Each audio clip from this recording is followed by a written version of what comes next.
Hello and welcome back to our channel. आज पनि म फेरि एउटा अर्को अलाइट मोसन ट्युटोरियल लिएर आइसकेको छु हैन।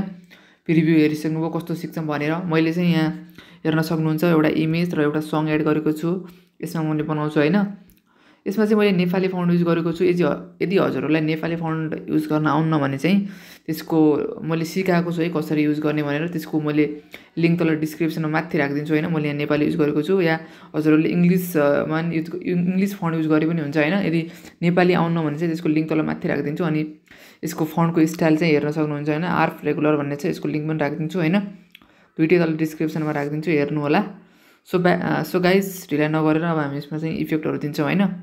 सो गाइज सबैभन्दा पहिला इमेजमा थोरै यसलाई चाहिँ अलि गरिदिनु, यसको ओपासिटी यसरी कम गरिदिनु होला हैन। ब्लेन्डिङ एन्ड ओपासिटीमा गएर यसको ओपासिटी अलिक कम गरिदिनु होला, जसले गर्दा लिरिक्स राम्रो देखियोस् हैन। 58% गर्छु म चाहिँ।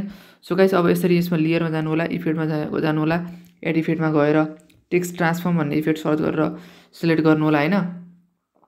सो गाइज टेक्स्ट ट्रान्सफर्मलाई एड गरिसकेपछि की फ्रेम दिनुपर्ने हुन्छ। एउटा अगाडि यसरी यसलाई यसरी अगाडि लैजाने र एउटा पछाडितिर हैन, यसरी लास्टतिर आएर एउटा अर्को की फ्रेम दिने हैन। यति लास्टमा आएर अर्को की फ्रेम दिनु होला हैन, दिनु होला। र जुन यो पछाडिको की फ्रेमको स्टार्ट छ नि यसलाई चाहिँ 100% गरिदिनु होला हैन। अनि यसको इन्डमा आउनु होला हैन। इन्डमा आएर अलि यति यहीमा दिए पनि हुन्छ र यति पछाडि आएर दिए पनि हुन्छ। म चाहिँ यसैमा दिन्छु है। यसमा एउटा अर्को की फ्रेम दिनु होला र यहाँ एउटा अर्को की फ्रेम दिनु होला। सुरुको चाहिँ 100% भइहाल्यो। जुन पछाडिको की फ्रेम छ नि यसलाई चाहिँ यसरी 0 गरेर यसलाई यसरी लास्टमा लैजानु होला हैन। सो गाइस यति गर्नु होला, यति गर्नु होला। यति गरिसकेपछि अलि तल आउनु होला हैन। हार्सरमा लेयर र कम्पोनेन्ट भन्ने अप्सन छ, यसमा चाहिँ कम्पोनेन्टलाई सिलेक्ट गर्नु होला। अनि यसको अफसेटमा आउनु होला हैन। अफसेटमा आएर जुन एक्स अफसेट छ नि एक्सलाई चाहिँ इन्क्रिज गरेर नियर बाई 500 जति राख्नु होला, 500 राख्नु होला हैन। मैले मेरो स्टेपहरू टक्क लाएर फलो गर्नु होला नि। अनि त्यसपछि यसको अल्फालाई चाहिँ -1000% गरिदिनु होला, -1000 गरिदिनु होला अल्फालाई चाहिँ। अल्फालाई 1000 गरिदिने। अनि यसको एजिनलाई +100 र एजरलाई पनि -100% गरिदिनु होला हैन। सो गाइस यति गरिसकेपछि यसको ओभरल्याप छ नि ओभरल्यापलाई चाहिँ 1000% गरिदिनु होला हैन। सो गाइस ओभरल्यापले 1000% गरिसकेपछि हाम्रो सबै टेक्स्ट ट्रान्सफर्म चाहिँ सकिन्छ हैन।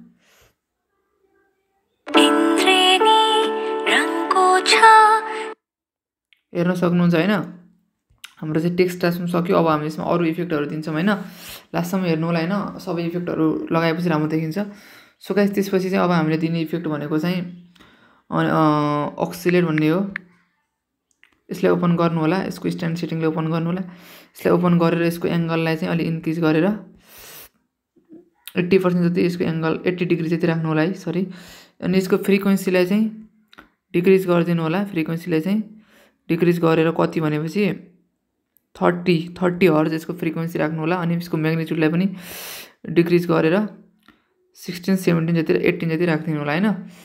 सो गाइस यति गर्नु होला। अनि यति गरिसकेपछि यसमा हामीले एउटा अर्को इफेक्ट पनि एड गर्छौँ, त्यसको नाम हो स्विङ इफेक्ट एड गर्छौँ हैन।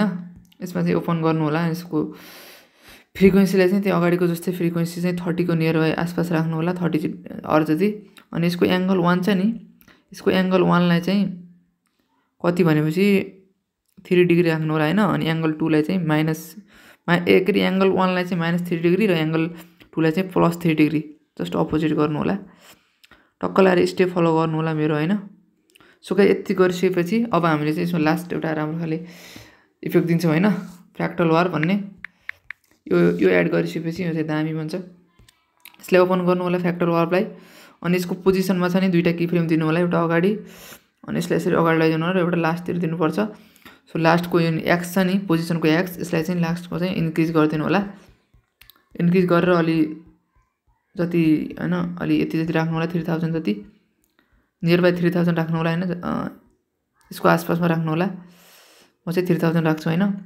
अनि यसलाई यसरी पछाडि लैजाने। यसको म्याग्निट्युड छ नि म्याग्निट्युडलाई चाहिँ डिक्रिज गर्नुपर्ने हुन्छ। कति भनेपछि अनि म चाहिँ 20 राख्छु हैन। यसको म्याग्निट्युड चाहिँ हजुरहरू पनि यही आसपास राख्नु होला। अनि यसको लगुराइटी चाहिँ अलिक कम गरिदिए पनि हुन्छ, 45 जति गरिदिनु हैन। 45 लोगो राइटी राख्दिने अनि त्यसको यसले स्क्रिन स्पेसले अन गरिदियो भने चाहिँ हुन्छ हैन अन गरिदिनु अक्टाभिसले यति राख्दै पनि हाम्रो सकिन्छ हैन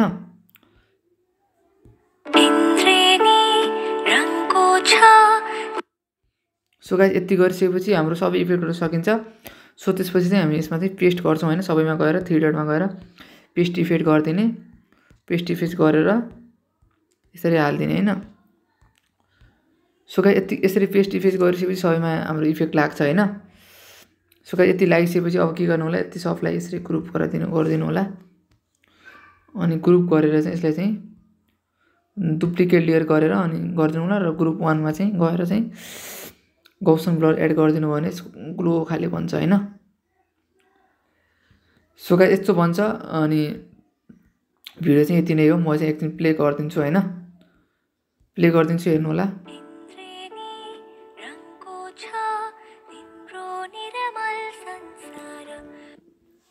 सो गाइस यति नै हो हैन भिडियोलाई लास्टसम्म हेरिदिनु भयो त्यसको लागि धेरै धेरै धन्यवाद हैन नयाँ हुनुहुन्छ भने सब्स्क्राइब गरिदिनु होला र भिडियोलाई लाइक गरिदिनु होला सो गाइस अर्को भिडियोमा फेरि भेट्नौँला हैन अहिलेलाई चाहिँ यति नै see you in the next video हैन थ्यांक यू फर वाचिङ